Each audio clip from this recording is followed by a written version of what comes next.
My name is Lon Safko, co-author of the John Wiley & Sons, the Social Media Bible, the largest book ever written on the subject of social media. Today we're here with Alan Levy from BlogTalkRadio, and we'll be speaking about hosting your own internet radio show today. So let's get started. Alan, please tell our listeners who you are and what do you do with BlogTalkRadio? Hi, well, my name is Alan Levy. I'm the co-founder and CEO of BlogTalkRadio, and I'm the CEO and janitor, all in one. When you're on your own. You know how it goes.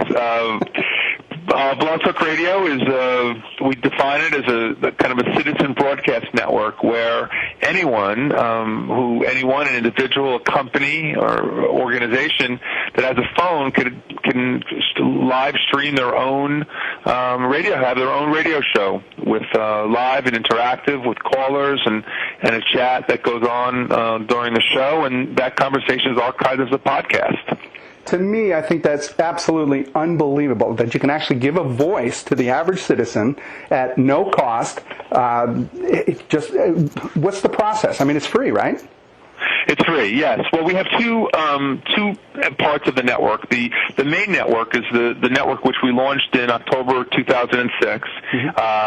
Is now which we launched from scratch. I mean, we created this idea. I came up with the name BlogTalkRadio. We had no content. We invented this technology, which essentially incorporates using the phone or any kind of a phone into the web. And to date, we've broadcast about 110,000 segments. Wow. Maybe about 115,000 each day. We broadcast around 500 new live shows. You can see them all on blogtalkradio.com. They all appear here in our programming guides. And we've had everyone on the network from John McCain's been on 3 times to Yoko Ono, Brad Pitt, Brian De Palma, Salman Rushdie. I mean, just famous authors, actors, and of course thousands and thousands of bloggers. Anybody really who's looking to communicate a message and promote an idea or promote a book can come on to BlogTalkRadio free. All they have to do is create a profile, set up a show on when they like to broadcast, and they can dial in and be on air in a matter of minutes. See, that's absolutely amazing. A close friend of mine and co-author of 2 of the books that I worked on, he's the one who first introduced me to you over a year ago, and he's been doing a show every Friday at noon, and he just loves it. He has over 4,000 or 5,000 listeners. It's growing at 10-15% every month. And he's got quite a following. And without your technology, nobody could really afford to do that. Yeah, we found that I'm either very crazy or I'm very smart. I don't know which one yet. But we realized that a lot of the people that had been coming on BlogTalkRadio were being asked to pay hundreds, if not thousands of dollars to have their own radio show, and we figured out a way to keep it at a very low cost point by using the phone. That's my background, is the phone technology, and by doing that, we're able to provide the service for free. And I think that when you create a platform that is open and available, and you're looking to democratize the medium, much like blogging did for bloggers and text-based communication, BlogTalkRadio is doing the same for audio and soon to be video. Well, the exciting thing is that it's a lot more sophisticated technology than just blogging. I mean, to have a radio show, this friend of mine, has a co-host that calls in, and they take live callers. And you really can't tell the difference between this and a professionally produced commercial radio show. It's that good a quality. Yeah, I mean, we're very pleased with the quality. You know, when I first came up with the idea, podcasting, and podcasting actually was something that I really didn't know much about. I did not set out to create BlogTalkRadio to become another podcasting company. I set out BlogTalkRadio because I created a blog for my dad who was ill with lymphoma and cancer, and I learned about blogs, and I realized there were 75, 80 million of them, and everyone was talking about conversation. I couldn't hear any. So we created a platform that allows live interactive conversation using the phone, of course, as I mentioned, and we archive it. That's the easy part of it. So for us, I I do think we're more like a broadcast medium as an alternative. You look at our audience, the guests that are on, such diversity. It's incredible the type of content, and then it's archived for the long tail, which we can then monetize. That's exciting. One of the things that it was a realization that came to me in studying social media for the Social Media Bible is that this is one of the very few mediums that the FCC doesn't get involved in. There's no censorship. Well, yeah, that's true. I mean, we did build it from scratch, so we very often, we have people looking at the site and our own internal customer service people and features editors and the like, and very often, we'll get an email from one of the hosts and said, we're going to call the FCC, and it's fine, call the FCC. I mean, they have no mandate here.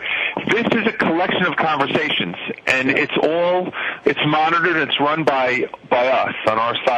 And so there is no FCC. But we do ensure that the quality is good, and that we bevel up the best content, and that the platform is not being used to facilitate hate or conversations that are like that, for example. That's great. And just like other social media mediums, it's kind of self-policing. If something is out there that the public really doesn't like, you'll be made aware of it, and you can kind of go in and clean it up. Yeah, well, I mean, it is self-policing also in a sense, because the hosts know, and when they come on this network, they sign a form, and they're responsible for the content, and there's clearly terms and conditions, things they can and cannot do. And if they're in breach of those terms and conditions, I mean, they'll get a warning, but then they'll be removed from the network, and there aren't other places for them to go. Yeah, that's a great point. So, they're not going to go to PodTech, or they're not going to go to a podcasting platform, because they don't even know how to create a podcast. And we take care of everything from the broadcast, the live interaction, all the way through iTunes and the RSS feed. So totally it is self-policing, and it's very exciting to see it grow and evolve. And many times the listeners become hosts, as they're getting involved, and they say, "Hey, why not? I could do one of these things." Absolutely. And who's your typical user of Blog Talk Radio? Is there a profile? We really run the gamut. I mean, the hosts are, demographically 24 to 54. We have some hosts that are 75. We have a professor who's been doing shows over a year at a university in Kansas. He's 75 years old. We do shows from, political philosopher from Brazil. We have shows from around the world. If you look at a lot of shows are young demographics, like hip-hop, VH1, reality shows. Right. Like Big Brother or other shows where they'll have some of the guests of these TV shows on Blog Talk Radio, and the fans love this stuff. But then we also have corporates using it in our station products that we created, private radio stations for companies, and we have the Pentagon, Sun Microsystems, HarperCollins, companies like this, established brands are using it to be part of the conversation. Wow. So that's another aspect of it that really creates a lot of great content. That's a really great idea, and I'd never thought about it until you just mentioned it. What an incredible communication vehicle this would be for a corporation, and even the Pentagon. That's exciting. Yeah, I mean, it was very exciting to get the Pentagon. I mean, they actually established a new media department, and we reached out to them when we were around 4 or 5 months into this. We reached out. We were doing a show with an embed, an embed from Afghanistan, a U.S. embed, and he was calling in on Friday mornings at 11 doing a radio show. And I sent an email to the Pentagon saying, "Hey, you guys have to check this out," and they emailed back in 4 hours. 4 hours. They took it seriously. Wow, interesting. And now the Pentagon uses it for they have multiple shows. They have shows about America Supports You, which is home front groups. They actually have shows called Defense Department Roundtable, Blogger Roundtable, where generals and officers from the field are interviewed by bloggers, and that seems to be a very useful tool for them. So we're very excited about the corporate application and for nonprofits as well. Congratulations. That is so cool. Now, you also mentioned, I heard that you really incorporate all of the useful social media tools like iTunes and RSS feeds, and it's all kind of built in. Can you talk to me a little bit about the tools that are built into this? Right. So there's a lot of tools that we offer in addition to being able to create the content. we provide a distribution platform for our hosts, so which includes some HTML code. It's a Flash player that you can embed on your MySpace page or your Facebook page or your blog. And when you do a show on Blog Talk Radio, that content automatically gets repurposed and plays in that player that sits on your own website. So people can come to you can invite people to Blog Talk Radio to listen to your live show, but your archive will be right there on your own website. Oh, that is so cool. We also use Twitter to send notifications out to people. People very often will use Twitter to make alerts. My show's on live now. Click here, and they send it out to that Twitter list. We use email to notify people as to when shows are taking place. We, as you mentioned, we have RSS, really simple syndication, which we use throughout the site.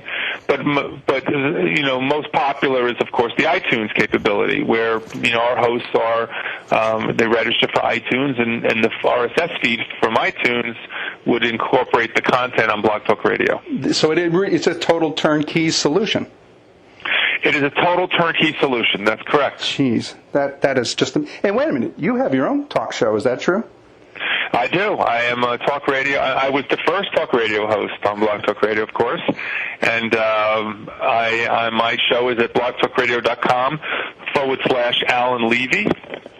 And I interview a lot of new hosts that come on the network. I've interviewed some famous authors, presidential candidates. It's very exciting. It's one of the aspects that I love most about what I do. I don't get to do it enough, but I'm planning on doing a lot more of that in the fall. Totally cool. Lastly, is there anything else that you'd like to share with our listeners about Blog Talk Radio, or that you think might be helpful if they wanted to get started using your service? Well, I think, again, if you're looking to listen to content and you're looking for a different type of experience, and come to blogtalkradio.com. You can register, sign up, be part of the community. Lots of people make friends on Blog Talk Radio. There's a lot of interaction with other people on Blog Talk Radio, like-minded, where you can see who's listening to shows that you like to listen to. And, of course, if you want to host a show, you're welcome to do that.